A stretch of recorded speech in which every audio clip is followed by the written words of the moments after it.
এই গল্পটা যদি তুমি শেষ পর্যন্ত শোনো তাহলে বুঝবে একটা মানুষ কিভাবে $27 দিয়ে বদলে দিতে পারে একটা জাতির ভাগ্য।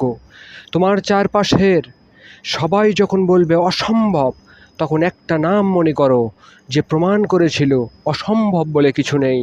একজন মানুষ যে জন্মেছিল একটা ছোট্ট শহরে, কিন্তু স্বপ্ন দেখেছিল একটা পুরো দেশের মানচিত্র বদলে দেওয়ার।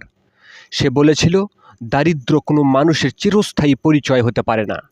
সেই বিশ্বাস থেকেই সে শুরু করেছিল যুদ্ধ। না, বন্দুকের যুদ্ধ না, এটা আস্থা, আদর্শ আর আর্থিক স্বাধীনতার যুদ্ধ। তার চোখে ছিল আগুন আর বুকে ছিল জেদ। সে সবাইকে উল্টো পথে হাঁটতে বলেছিল। যেখানে মানুষ বলে তুমি পারবে না, সেখানেই সে বলেছিল তোমার মধ্যেই উত্তর লুকিয়ে আছে। সে শুরু করেছিল মাত্র $27 দিয়ে। হ্যাঁ, মাত্র $27। আর সেই $27 আজ কোটি মানুষের জীবনের সমাধান হয়ে দাঁড়িয়েছে।